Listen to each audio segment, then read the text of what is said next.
Hello, this is our presentation on the innovation strategies and practices of Google.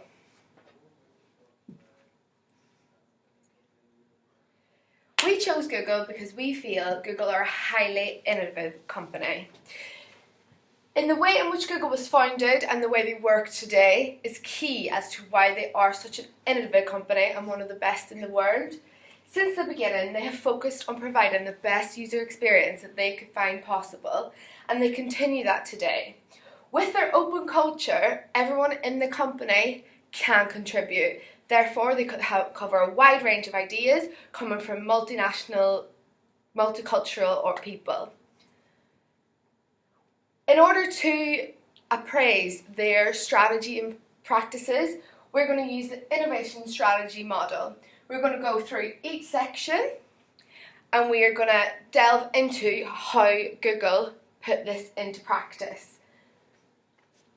These slides are part of Luke's, however he can't be here today because he's ill, therefore he will put his efforts in at a later date.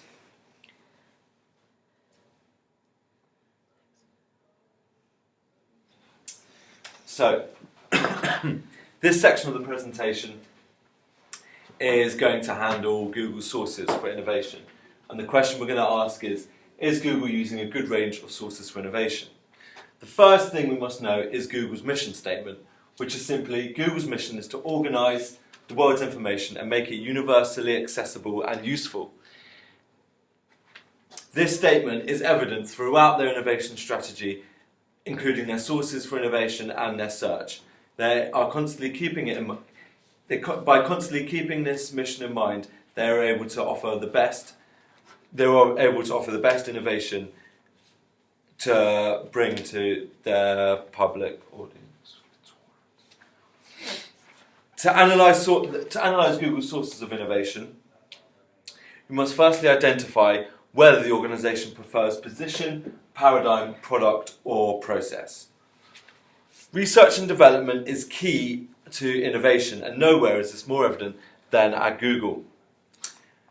An example of this is the fact that with other tech companies roughly the same size as Google, such as Hewlett-Packard and Apple, the largest proportion of their staff is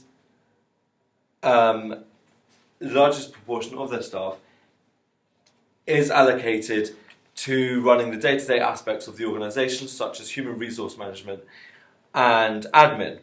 However, this is not the case at Google, who, despite the size, despite being a large global company, still are able to allocate 37.5% of their workforce to research and development. The rest being allocated between general and administrative, sales and marketing, and operations.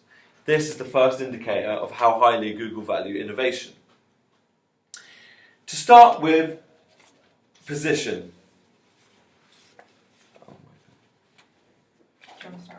No. To start with position. This refers to the changes in the context in how products are introduced. Through programs such as Google X, which is the tech lab located at their headquarters in California. At Google X, Google's most groundbreaking and innovative products are introduced.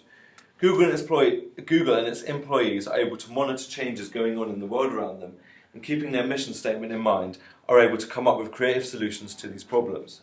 This is further aided by Moderator, a program introduced in order to allow employees to submit their own questions and be able to vote up these questions to make sure they are able to prioritise information being offered by the organisation.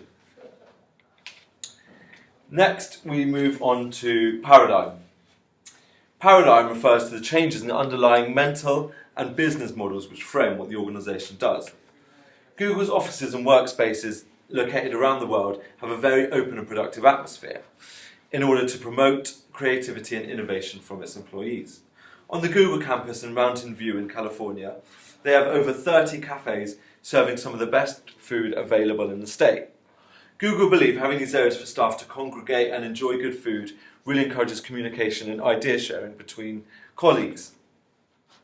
The openness of the organisation also allows for effective regular surveys, where staff are encouraged to rate and critique their managers. Poorly scoring managers at this stage are then offered training to be able to get them to maximise the productivity from their team. Next, we move on to product.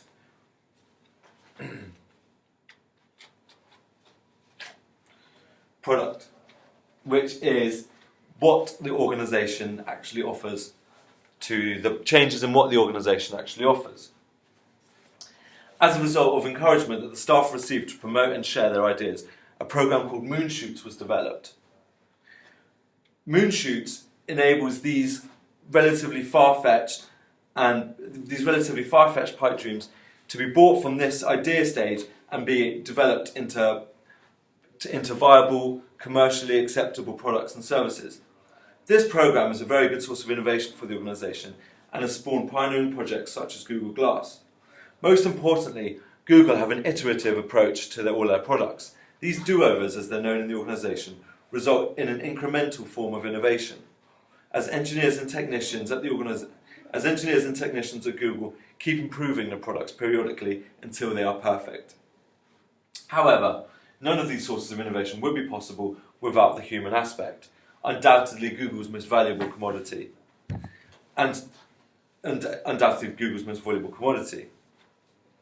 Google is a very people-centric organisation. Despite it being a global household name, Google's workforce is still relatively small at only around 30,000, which pales in comparison to other tech giants such as HP and Apple, as stated earlier, who collectively employ almost 500,000 employees around the world. This makes Google seem a relatively small startup. The small workforce is the first indicator of how much they value their employees, as they have a very strict vetting process, and only the best minds are offered to join the team. A further indicator of the valued staff is the highly praised 70-20-10 scheme. This scheme allows employees to allocate just 70% of their time to their day-to-day activities and core responsibilities. The next 20% they're allowed to spend on whatever projects they see fit and have a real interest in.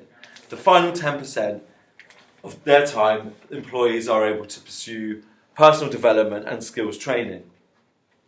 The effectiveness of this system is evident, as over 50% of the products currently offered by Google on the market were spawned from the 20% time that the employees were allowed to work on their own personal pet projects, showcasing just what a valuable source of innovation the employees are to Google. Now I'll move on to my colleague Matthew to take you on to the next section. Thank you, Lorenzo. Yeah, as Lorenzo just mentioned, I'll be working on the implementation and the capture section of the innovation strategy model. From research, I found that Google implemented the launch then listen strategy, similar to restaurants when they perform soft openings. Here consumers get to test the product before public release.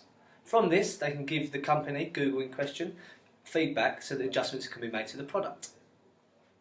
This is very important to Google as they believe in continual improvements and not overnight success. This can also be known as open innovation. This can be benefited by Google and by the consumer. It has been known to increase brand loyalty as the consumer feel part of the creation process. Next point. Share as much as possible.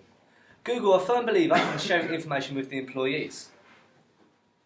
As Lorenzo touched on just a couple of minutes ago, the employees are given a certain allocated amount of time to work on personal projects.